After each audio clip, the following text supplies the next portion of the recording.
This episode is brought to you by Lala Yogurt Smoothie. Have you ever wanted to eat yogurt and drink a smoothie at the same time? Now you can. Greetings and welcome to Nathan Lyle Official. I am your host Nathan Lyle. There are no sponsors because I'm broke as hell. And this is my personal channel where I do vlogs, and whatever else the hell I feel like doing at the time. Right now I'm going to do a rants and ramble segment, which is just, I have thoughts in my head that I keep piling up and I need to get some shit off my fucking chest. I haven't done this in a while. Normally they end up being 20 minutes. And, well, I got home from work, I just walked in the door, sat right down, and started recording. I'm kidding, I did not sit down. First I had to sit on my tripod, went to the fridge, got me this bottle of cran apple. Took off my shoes, and then I sat down. So, what's going on in my life? Well, at work, we have a new guy, which is always frustrating. Anytime a new person shows up, you keep having to retrain them. And I can always tell whether or not someone's going to make it based on how they act around me. Like, I don't even care how well they cook. It's the little nonsense things that you do that, the people that are going to last, they usually don't do this stuff. And the people who are, who do this stuff, they usually find themselves gone in a few months at most. He's doing some of those little nonsense things. Like, for one, I'm a dishwasher. He keeps trying to wash dishes, which, most of the people who do that, they all have that whole, oh, I'm trying to help you out kind of mentality. But you know what? You're not helping. You're making my job worse. I have a system that works. I've been doing this for 2 fucking years. You're not going to come in day one and do my job better than me. And you might think, oh, you're just washing dishes. We've all done that. Not at this level, not at this restaurant. There is a specific way that shit needs to be done in order to ensure the healthiest dish. But you know what? Whatever. Fuck me, I just make $11 an hour, and I've been doing this for 2 fucking years, and I've got so much autonomy. People just leave me the fuck alone to do my thing because they have that much trust in me. But no, it's just because it's such an easy job that anyone could do. Yeah, sure, whatever. You know what? Just let me do my fucking job. Because anytime people try to help, they actually end up making things worse. And I'm like, dude, just leave me alone. Just drop your dish and go. That's all you need to do. Drop it and walk away. Forget it was there. Next time you come back, it'll be clean. And if it ain't, you know what? Call me out on it. I make mistakes too. I'm not perfect. But for the most part, just leave me alone. Let me do the damn thing. All right? The job itself is frustrating, but it could be worse. I've actually been offered promotions many times because the chef, he sees how hard I work, and he sees the kind of dedication I give, to a job that no one else would care about, which is why I can honestly say I'm probably not only the best dishwasher in the state, I might be one of the best in the country. Because the majority of people who wash dishes for a living, they do it because it's the best they can get. And they're walking the grind, just getting that money. They don't care how well it comes out. There are so many people that I've worked with in the past, they're just trying to do enough not to get fired. But me, that's not how I was raised. I was raised to believe that anything worth doing is worth trying your best. If you're not going to give it your all, why bother doing it? So that's just me. I had my work ethic beaten into me by a very slave driver of a grandmother that I was raised by. We would clean the entire house from top to bottom every single fucking day. Every single fucking day. And no matter how good of a job we did, it was never good enough and we got hit. That's a tangent I didn't need to go on, but it happens sometimes. And the reason I feel more comfortable doing dishes as opposed to cooking is just because I'll never be that passionate about food. I'll never care that much. One of the reasons I love my job is because even on the busiest days, I can still half-ass it and blow them all out of the water. It's well, once I've been there for 2 years, and with my OCD, it's very easy to recognize patterns, and I know like, oh, someone's gonna need this, someone's gonna need that. I can see they're out of this upstairs. They're probably gonna ask for it pretty soon. I can operate at like 25% brain power and still impress them with how I can predict the future.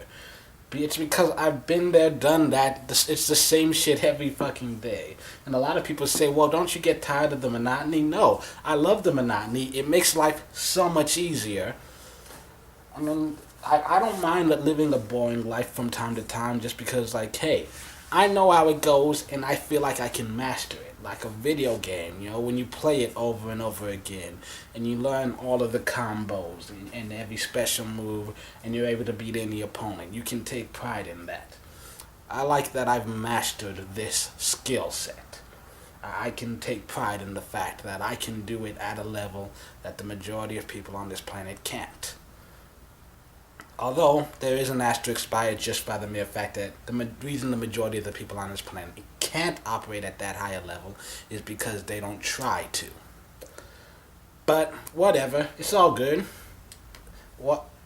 And the main reason, and the second reason why I don't ever want to become a cook is just that, we have a boss, and in the restaurant we're at, if you want to be a cook, you have to love food. You have to really love food, and you have to really understand it. And I'll never care that passionately about food.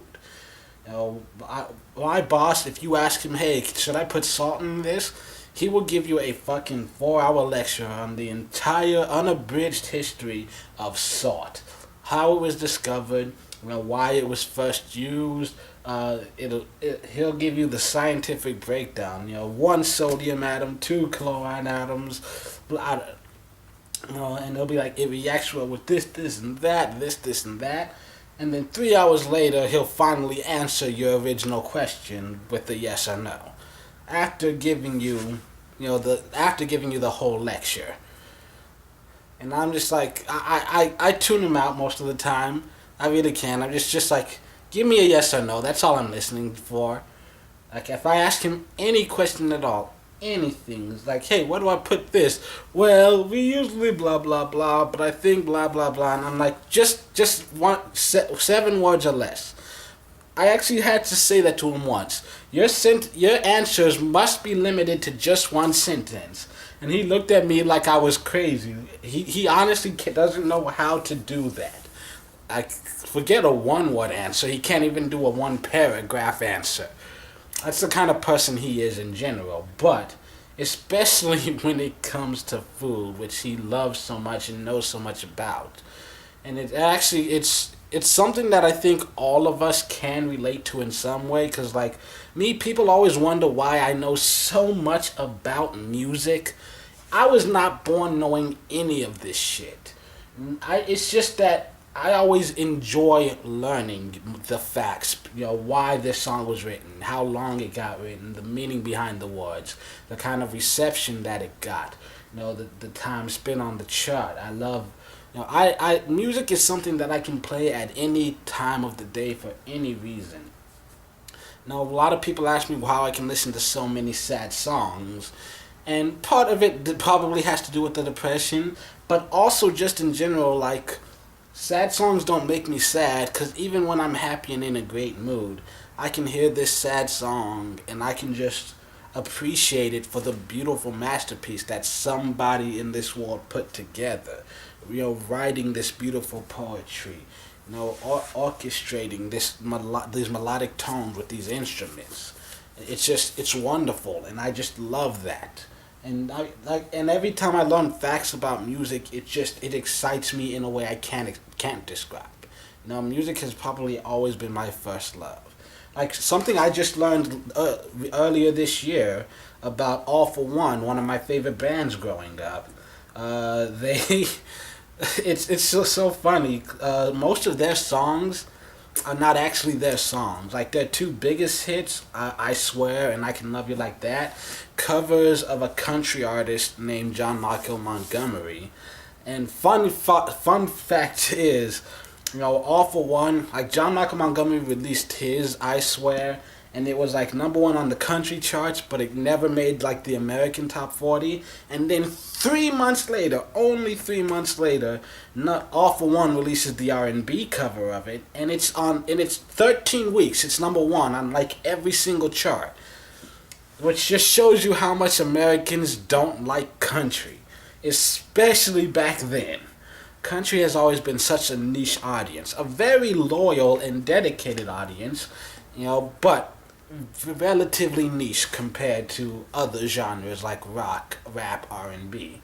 I mean, R&B is relatively niche too, but it's something that's been just quietly growing in popularity, just generation after generation. Thanks in no small part to artists like, NWA, Pac, M, Slim Shady. But I digress. It's just, in the most interesting thing about it, because you look at All for One, their entire repertoire, every song they've ever made was either a straight cover or sampling another song. And then there was actually an original song. They didn't write it themselves, so some other people wrote it and gave it to them. But they had an original song called I Turn to You, which was on the Space Jam soundtrack. It wasn't on, I don't think it was on every version of the album, because I remember as a kid I bought the album and I listened to it on repeat. That song didn't come up for some whatever reason.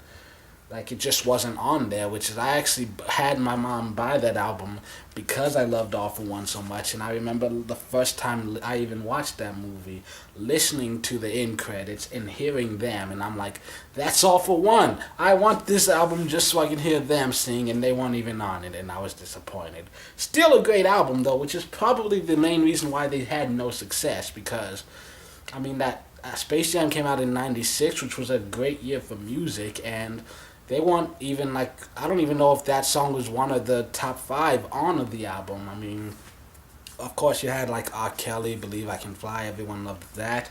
You had another big hit, Monica, For You I Will.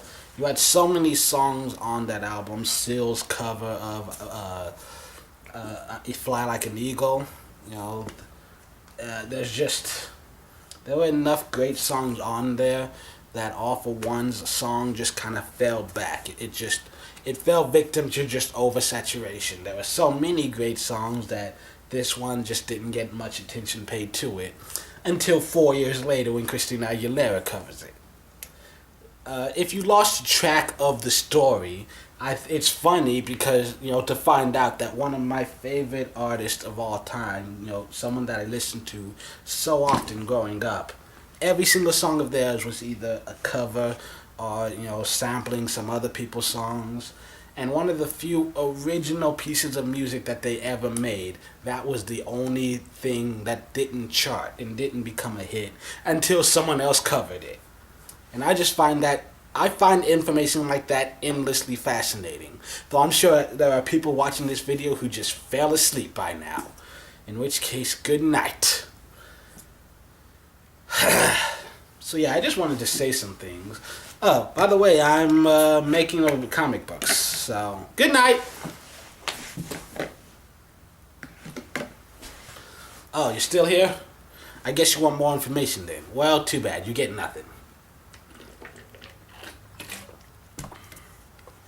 I'm serious. I'm not telling you shit. I ain't telling you nothing. Okay, fine. If you're just gonna beg, I'll tell you. I'm making a comic book series, and I'll explain it more when we get closer to a release date, but this is a thing that's been basically 20 years in the making. It's a story that I've been working on since I was a child. A character I invented almost exactly 20 years ago when I was 7 years old. And I have officially, well, not officially yet, but they still need to sign on the dotted line, but I've got artists, and I'm meeting them next Monday and to officially hand them the employment contract. Well, it's not.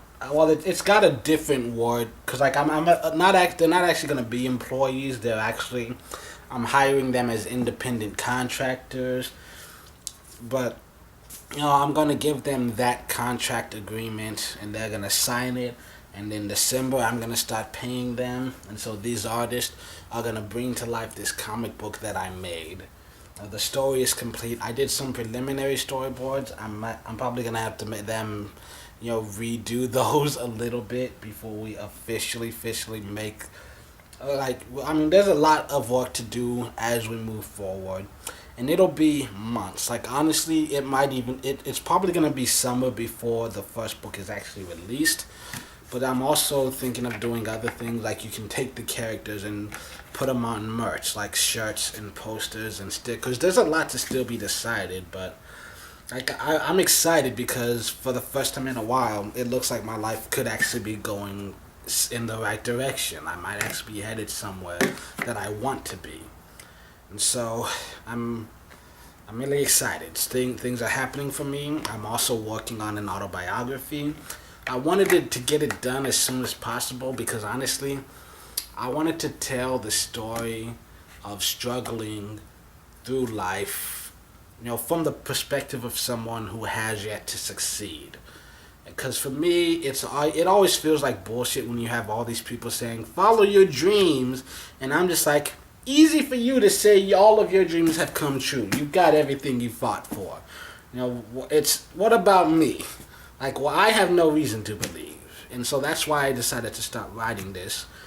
Telling a story from having faith and believing in yourself, even when you honestly have no reason to believe you could do it. Unfortunately, that thing looks like it could be 2 years away. I mean, I've been working on it since summer, and I'm not even halfway through the rough draft, and I'm probably gonna edit the rough draft like 3 times before I give it to someone else to look at and tell me their opinions on how I should edit it, and then it'll go through a lot of different phases before I officially publish it. I'm planning on self-publishing everything. Gonna put up a website. I'm doing my grind out here. I'm making shit happen. So yeah, I'm writing an autobiography because I wanted to show that, that having a dream is the only reason you ever need to chase a dream. Even if you know for a fact that you'll never accomplish all the things you want in life, sometimes it's still worth fighting for. Or, as John Gregory puts it, in your heart you know what you must do. You've only got yourself to answer to. Don't let fear fall and hold you down. Your spirit's flying high above the clouds. Your glory bound. Come on, here's your chance. Don't let it slip right through your hands. Are you ready for the ride of your life? Your dreams are riding on the wind. Just reach out and pull them in and get ready for the ride of your life. The ride of your life. My foot is asleep. I am not drunk. And I did not have sexual relations with that woman. I wanted to. Believe me, I wanted to. She didn't want to, though. And now I'm jacking off. And I know why. Yeah, because I got high. Because I got high.